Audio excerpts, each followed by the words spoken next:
Olá! Sejam bem-vindos ao audiobook Ressoar Páginas da Vida, aonde cada capítulo que lemos será comentado e estudado aqui com vocês. Mas antes de começar esse capítulo, vou te pedir para que se inscreva aqui no canal e ative o sininho para notificações. Agora, fique com a leitura deste livro. Olá, Deus abençoe o seu dia. Chegamos ao capítulo 5 do livro Revolucionando Relacionamentos, de Drummond Lacerda. O capítulo 5 tem o título Um Peso Insuportável. Se você não se sente à vontade consigo, não se sentirá à vontade com os outros. Um dia, vi uma criança de 3 anos tentando pegar um peso de 50 quilos. Ela se esforçou, fez cara feia, suou, caiu e o peso nem se mexeu. Depois, ela ficou parada, olhando triste para aquele peso, porque percebeu que a tarefa era impossível para ela. Ainda não tinha músculo suficiente para essa tarefa tão pesada. Algumas vezes, somos como essa criança. Suamos e nos esforçamos para nos relacionarmos bem com os outros e para enfrentar os desafios que se apresentam diante de nós. Fazemos cara feia, tentamos, transpiramos, mas chegamos à exaustão, no chão da vida, achando impossível a tarefa. A razão pela qual tal fraqueza pode variar, mas um músculo, em especial, costuma ser o motivo disso. A baixa autoestima. Quem possui um senso interno de inferioridade tenta levantar o peso de amar os outros e percebe que a tarefa é mais pesada que a sua força. Quando Jesus falou a respeito do mandamento mais importante, ele apontou Deus como centro. Quando você falou a respeito do segundo mandamento mais importante, ele colocou o próximo em destaque. Mas entre amar a Deus e o próximo está embutida a ideia de amar a si mesmo. Amarás o teu próximo como a ti mesmo. Mateus 22, 39, parte B. Ou seja, se não há um verdadeiro e genuíno amor a si mesmo, não haverá amor pleno, apenas parcial ao próximo. O amor valoriza, honra e procura manter um relacionamento carinhoso. Sempre falamos dessas características no que se refere ao amar o outro. Mas tente pensar nisso em relação a você. O amor não vive falando mal dos outros, então não fale mal de si mesmo. O amor mantém a paz e o carinho com os outros. Então, quem ama procura a paz e o carinho consigo mesmo. O amor é paciente. Então, quem anda neste amor é paciente com as suas próprias falhas. O amor é perdoador. Então, quem ama perdoa os seus próprios erros. No entanto, quem, por privação de amor dos pais, abusos, rejeição, desenvolveu um complexo de inferioridade, pode até concordar com essas afirmações, porém muitas vezes, inconscientemente, continua tratando a si mesmo de forma terrível. Tentam amar o próximo, mas odeiam a si mesmos. Penso demais para uma criança no amor a si mesmo. Este peso é muito pesado para uma criança. Alguns podem até afirmar ter visto pessoas que não têm um bom relacionamento consigo amarem o próximo. Eu mesmo já vi algo parecido. Contudo, não se engane. Por mais que ela demonstre amor pelos outros, sua medida de amor não é correta. Conheço uma mulher que se doa pelos filhos, pelo marido, de forma incrível e tem uma baixa autoestima. No entanto, apesar desse amor, ela tem uma grande dificuldade de dizer não para essas pessoas. Como sabemos dizer não, pode ser tão importante como dizer sim no processo de amar. Ela não diz não porque tem receio de ser rejeitada e mal vista pelos outros.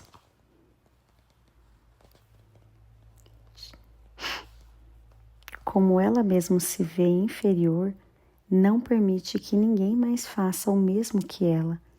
Por isso, se doa a ponto de nunca dizer não,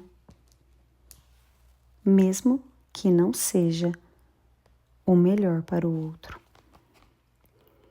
O que o segundo mandamento está brandando a plenos pulmões é que não é possível amar de forma plena. No amor de Deus, o próximo, se não amarmos a nós mesmos, não tem como seguir esse mandamento. Seu bom relacionamento com os outros está intimamente ligado a um bom relacionamento consigo mesmo. Por isso, vamos entender o complexo de inferioridade e suas características para que, debaixo do amor de Deus, tenhamos o amor a nós mesmos restaurados. Desvalorização. Quem tem um senso interno de inferioridade tem o hábito da desvalorização. Esse tipo de pessoa costuma falar ou pensar que não é nada e o que fez não é importante. Mesmo que não fale ou pense isso conscientemente, a desvalorização pode se manifestar de outras formas.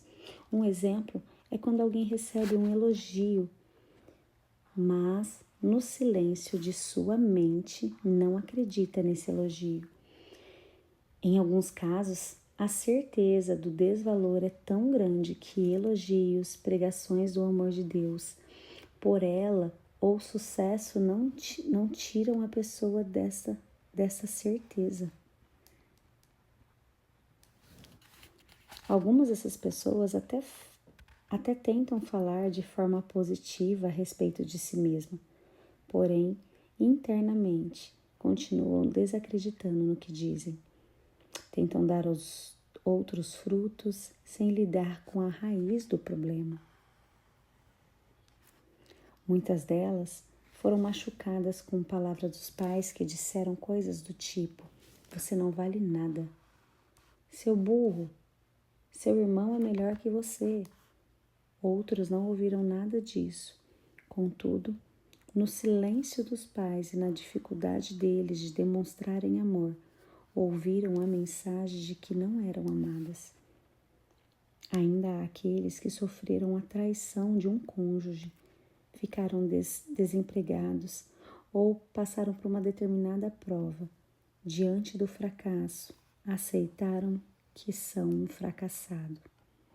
Infelizmente, no mundo neste que vivemos, essas sementes são muito comuns.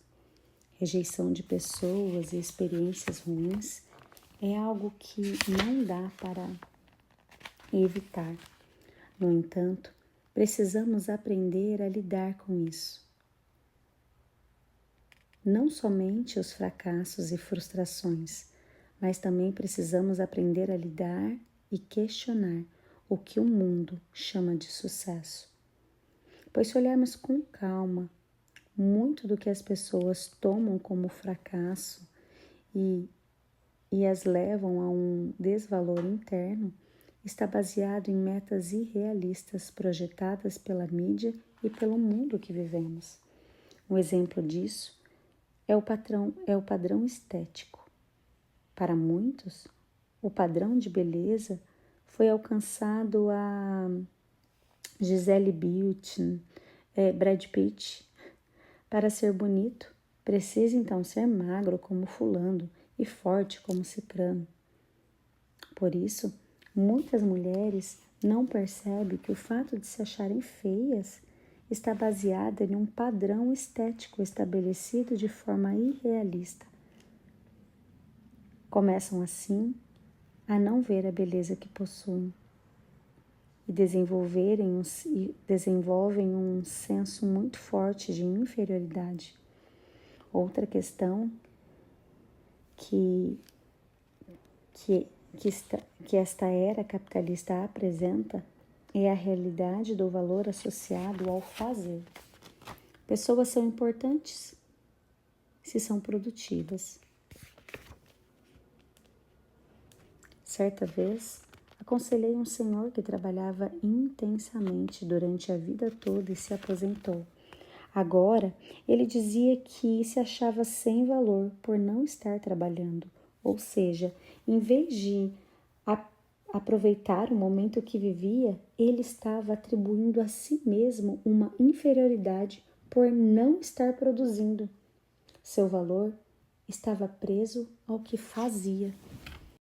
Quando o diabo tentou Jesus, ele disse: "Se és filho de Deus, transforme pedra em pão." O que ele estava dizendo para Jesus era: prove quem você é pelo que você faz. Jesus tinha, um pouco antes da tentação, ouvido de Deus que ele era o filho amado a quem o Pai tinha prazer. Por isso, não cedeu à tentação de mostrar quem ele era, transformando pedra em pão. Quando deixamos pedras que não viram pão comandarem nossa noção de identidade e valor, estamos deixando a tentação que Jesus venceu nos derrotar. Essa tentação quer nos derrotar. É triste ver pessoas que, segundo a palavra de Deus, são filhos amados e especiais, perderem a noção do seu valor por causa do seu fracasso presente. Vejo ainda tantos pregadores, ministros de louvor, missionários e pastores preciosos que, por não verem o sucesso ministerial que desejavam, começaram a permitir em si uma raiz de inferioridade e vivem desmerecendo o seu chamado, o seu dom e o seu trabalho ao Senhor. Falam tão mal de sua voz, de sua pregação, que não procuram aperfeiçoar o seu dom e perdem a alegria do que fazem. Os mesmos não conseguem ver os seus avanços por estarem tão focados nos seus fracassos. Depreciam a si mesmos, lançado pelo que não são. Focam grandes coisas e não conseguem reconhecer aquilo que têm. Acabam fazendo como os discípulos antes da multiplicação dos pães e dos peixes. Mandam uma multidão embora, porque não são capazes de valorizar os 5 pães e os 2 peixinhos que Deus deu. Se o seu ministério é alimentar vidas e você desvaloriza o que possui, você acabará espantando o que Deus lhe chamou para atrair. Por causa da desvalorização, muitos cristãos não alimentam direto as pessoas que estão ao seu redor. Isto tende a fazer com que essas pessoas se afastem. Assim, um ciclo terrível é formado. Desvalorização gera rejeição e fracasso, que gera ainda mais desvalorização. Quem se desmerece como pessoa e com relação ao seu chamado, perde a alegria no que faz. Esse tipo de pessoa desmotiva quem está perto ou desmotiva as pessoas de continuar perto, o que, por sua vez, produz ainda mais desvalorização. Debaixo das desvalorizações, a pessoa tem uma sensação quase permanente de cansaço e desânimo. ela se vê exatamente assim. Certa vez, um irmão se dirigiu a um pastor. Pastor, estou me sentindo cansado demais. Todos os dias carrego um peso de 90 quilos. O pastor achou estranho a procissão dos números e perguntou: por que 90 quilos? E o irmão respondeu: porque é o meu peso. Quem se desvaloriza muitas vezes parece ter a sensação quase que permanente de estar carregando a si mesmo para o trabalho e para fazer outras tarefas. A desvalorização é como uma raiz que tende a sugar as suas forças de vida de quem a tem. Como foi dito no capítulo anterior, quando uma semente vira raiz em uma terra, ela atrai da terra os seus nutrientes que precisa para existir e se tornar uma árvore que dê frutos. Se uma semente de inferioridade for liberada e aceita pelo solo, ela se tornará uma raiz que vai atrair da terra do coração a força para frutificar. E por isso que uma pessoa debaixo do complexo de inferioridade não tem forças para lutar, caminhar e acaba desenvolvendo um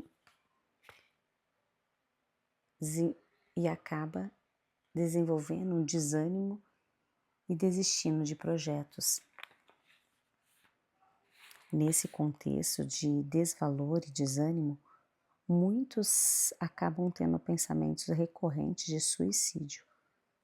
Quando não se vê valor em si ou no que faz, morrer parece uma opção de fuga.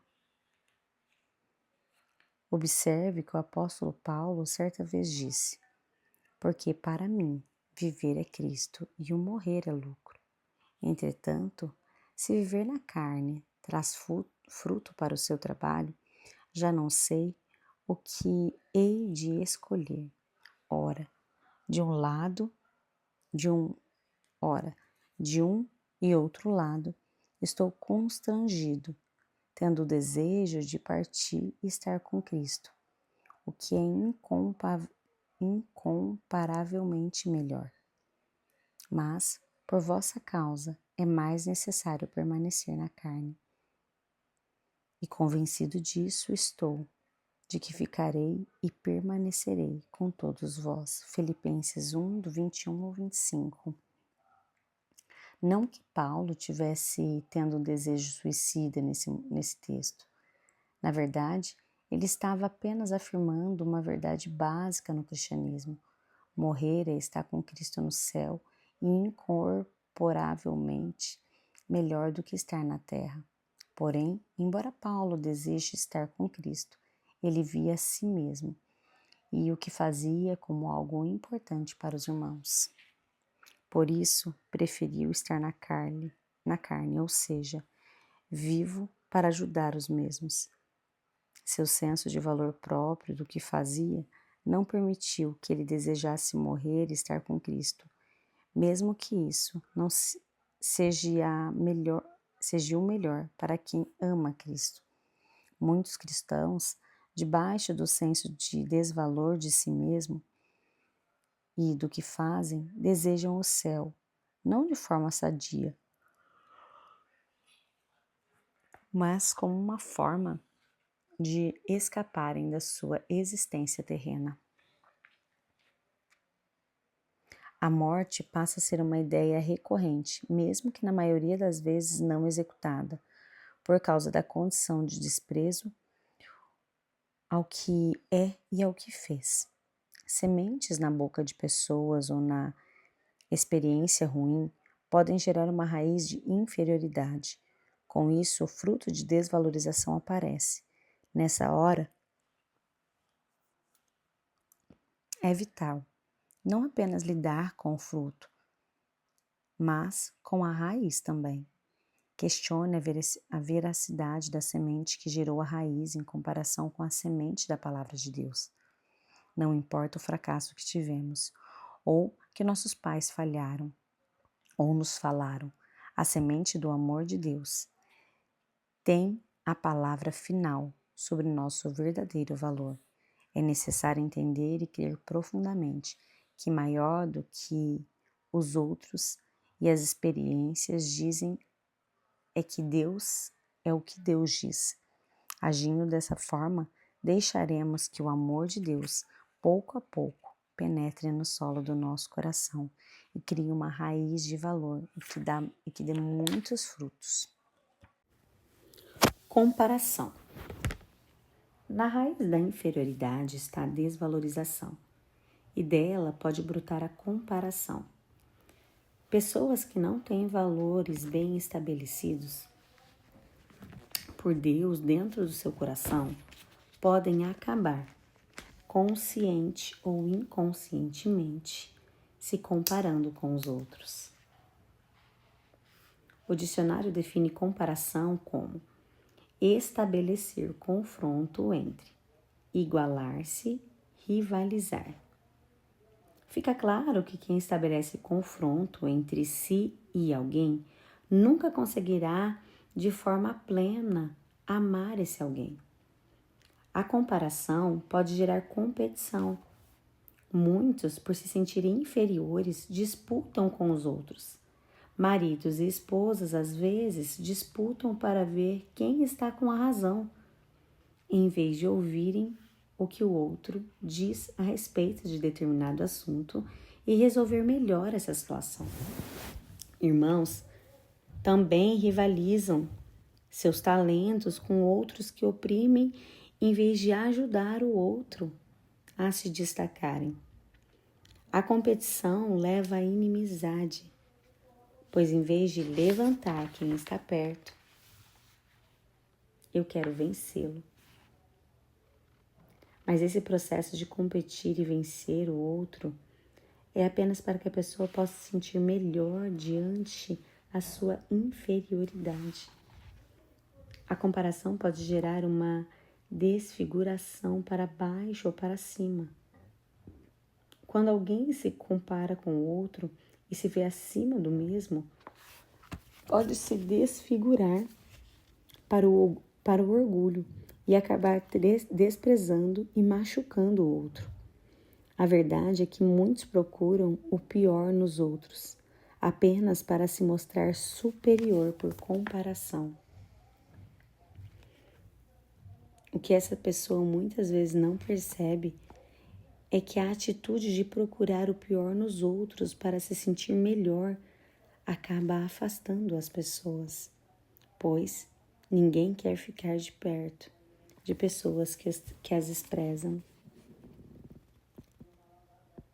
A desfiguração para baixo se dá quando eu vejo o que o outro tem acima de mim, que isso gera ainda mais desvalor e desânimo a mim. Alguns alimentam até mesmo a depressão ao se compararem e verem que o outro está em uma posição superior ou inferior a ele. Às vezes, quando alguém elogia outra pessoa perto de quem tem uma raiz de inferioridade, ela silenciosamente se compara ao outro. E ao final daquele papo, ela sairá se sentindo muito para baixo, mentalmente, enquanto ouvia outra pessoa ser elogiada e se viu incapaz de chegar aonde a pessoa chegou. E ficar triste parece ser a única opção de quem se sente inferior. A desfiguração para baixo pode ser tão nociva que a pessoa faz coisas que não fazem dela um êxito, ou nem vibra quando consegue algo. Quando Davi foi lutar com Golias, Saul deu a sua armadura para ele. Davi não aceitou a sua armadura, porque não era compatível com ele, com a sua estatura, e poderia comprometer os seus movimentos na batalha. Davi sabia que não era ele, e nem tampouco a armadura de quem ele iria vestir, que lhe daria a vitória. mas sim o Senhor. Quem muitas vezes tem um senso de inferioridade, se compara e se desfigura para baixo, toma a armadura de outra pessoa para tentar ter as vitórias que o dono da armadura teve. Nessa hora, a vida se torna mais pesada e os movimentos nas batalhas ficam mais lentos. Ele trabalhou 10 horas para conseguir tal coisa. Ela orava 7 horas por dia. O outro acordava às 5 da manhã para estudar. Sabendo disso, eu vou fazer o mesmo para conseguir o que eles conseguiram. Entenda-me bem. Eu posso me inspirar no exemplo de outra pessoa e melhorar minhas atitudes, mas eu não posso ser o outro. Eu não sou o outro. Muitas vezes, ele tem facilidade de acordar às 5, acordar às 6, e você em dormir tarde, por exemplo, da noite. Ou seja, a mesma armadura, a mesma estratégia pode não ser igual e para ele dá certo e para você não. Não se desmereça em relação ao outro. Não se menospreze. Valorize as suas virtudes. Uma pessoa pode estar caminhando bem e, por meio de comparações, criar problemas desnecessários que até o momento da comparação não eram reais. A pessoa, por exemplo, canta bem, entretanto, se deprime por não cantar como certo cantor. Trabalhar com qualidade não se orgulha em relação aos outros, e sim acaba criando um problema real de relacionamentos, prejudicando o bom trabalho que faz.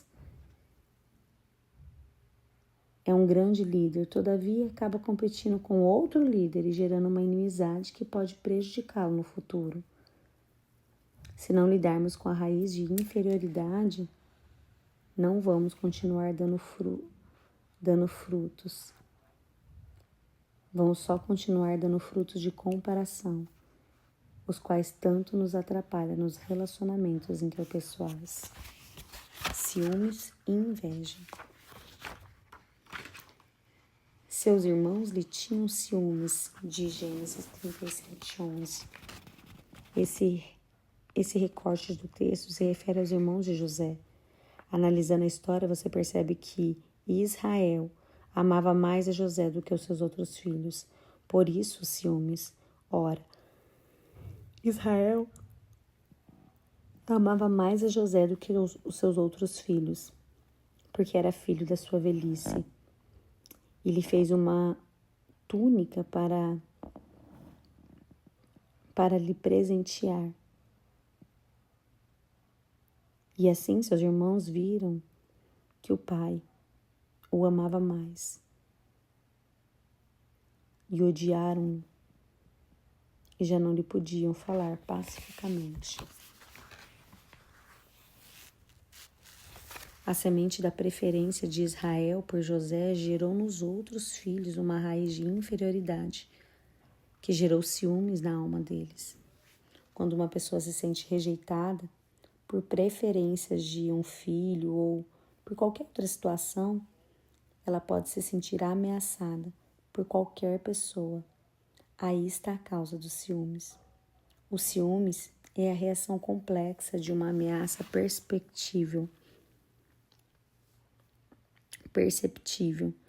a uma relação valiosa ou a sua qualidade.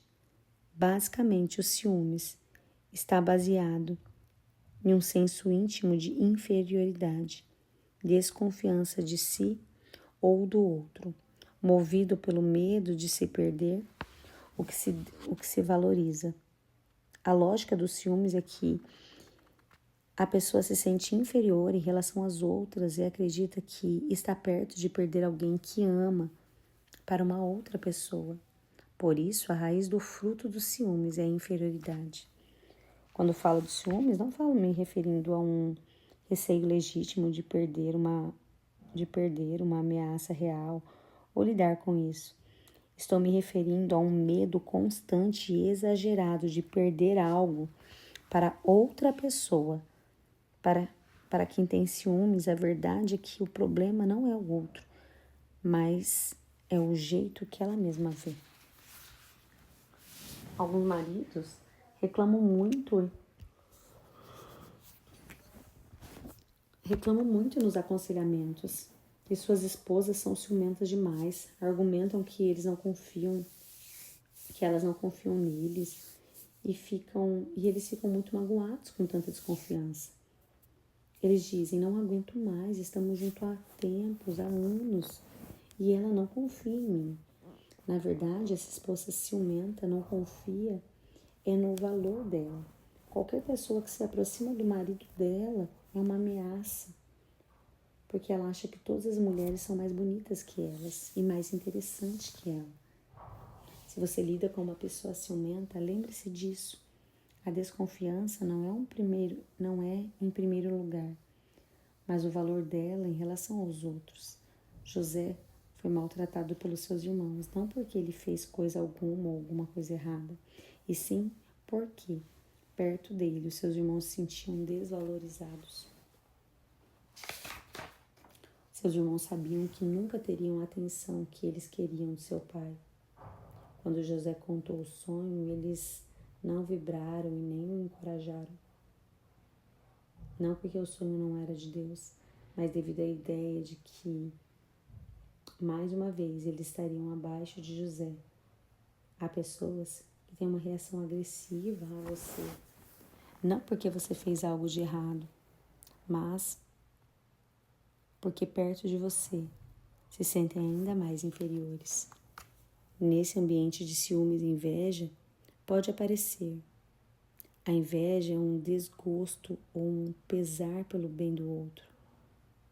Desejo violento de possuir o bem do outro. Nos ciúmes, a pessoa tem medo de perder algo precioso. Na inveja, por medo de perder, faz coisas como difamar, desmerecer, perseguir e até mesmo tomar o lugar do outro. Pois, onde há inveja e sentimentos facciosos, aí há confusão e toda espécie de coisas ruins. Certa vez, Paulo e Silas chegaram a Tessalônica e pregaram a respeito do reino perto da sinagoga. A passagem dos dois ali foi ouvida por muita gente e atendeu a mensagem do evangelho. Com inveja da atenção que muitos tinham dado aos dois, os judeus fizeram algo terrível. Os judeus, porém, movidos de inveja, trazendo consigo alguns homens dentre os melandragens, ajuntando a turba, alvoroçaram a cidade e assaltaram a casa de Jasson. Procuraram trazê-lo para o meio do povo, porém, não os achando.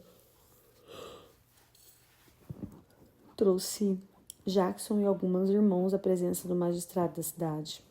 Por inveja, Paulo e Silas, esses homens trataram mal as pessoas, mobilizaram gente, levantaram calúnias contra os mesmos. Quando alguém está em destaque, o outro se sente inferiorizado, ele pode ser agressivo e caluniador devido à sua inveja. A tentação da inveja não se dá entre opostos, mas sim entre iguais. Se um cantor, por exemplo, ouve um elogio de alguém a um nadador, isso não mexe com ele. No entanto, quando uma pessoa elogia a voz de um outro cantor, ele pode sentir que o seu valor está ameaçado e, por meio da inveja, dizer coisas do tipo: eu só acho que ele deveria variar vozes. Ele canta bem, mas é muito chato. Observe você mesmo quando alguém elogia outra pessoa na mesma área de atuação que a sua. Pense bem, Como você se sente? Tranquilo, vibrando com o outro ou se sentindo ameaçado, procurando algo de ruim para se apoiar? Quem tem inveja acaba difamando o que não possui.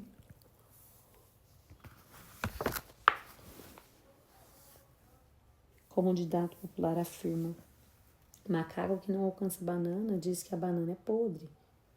Muitas pessoas não têm certas qualidades, tentam desenvolvê-las, porém quando não consegue, sai difamando as pessoas. Já vi pessoas como disse anteriormente, que no fundo queriam ser mais simpáticos, extrovertidos, criticando quem tem essas características, chamando os tímidos de banana e passivo, quanto internamente queriam também ser mais calmos e quietos. Não inveje o que você não tem, pois a inveja acaba destruindo internamente quem a possui. O ânimo sereno é a vida para o corpo, mas a inveja é a podridão dos ossos. Nesse texto, os ossos simbolizam a gestão interna do ser humano, o que ninguém vê apodrecendo no governo da inveja. A saúde emocional e até mesmo a física pode estar sendo substituída por esse mal. Agora, lembre-se, por trás da inveja e dos ciúmes está um senso de inferioridade enraizado. A inveja só tem espaço para frutificar porque existe uma estrutura de desvalor mantido nela. Quem tem um valor estabelecido por Deus e sabe que é amado do jeito que não se incomodará mais com elogios feitos pelos outros, pois sabe que tem dons diferentes e em níveis diferentes também, para alcançar pessoas diferentes. Saber que por mais que alguém rejeite ou prefira outra pessoa, seu valor está no sacrifício de Jesus. Desvalorização, comparação, ciúmes, inveja pode ser sintomas de alguém que tem uma raiz de inferioridade estabelecida. Porque os 4 sintomas, apenas 2, sejam mais frequentes em você. No entanto, não deixe de lidar com isso. Busque entendimento profundo do amor de Deus, para que assim você possa amar a si mesmo e se relacionar bem com o próximo. Do contrário, você será apenas uma criança tentando levantar um peso maior do que você mesmo. Amém. Glória a Deus. Assim finalizamos esse capítulo 5 e que venhamos, né, ter isso aguçado em nós, né, com os olhos que a gente está olhando as pessoas, né, como temos olhado as pessoas. Temos olhado com julgamento, temos olhado com inveja. A inveja é algo que destrói relacionamentos, destrói amizades, destrói tudo. A inveja é algo que adoece. Você quer ser o outro, você quer o que o outro tem e se esquece de ser grato ao Senhor pela sua vida, por como Ele te fez, por quão precioso o Senhor te fez. A inveja, em muitos casos, você vê o quanto que ela destrói verdadeiramente pessoas. Então, se atente a isso, pede para o Senhor sondar o seu coração, para que o Senhor coloque aquilo que é dele em seu coração. Amém? Que Deus abençoe o seu dia. Até a próxima leitura.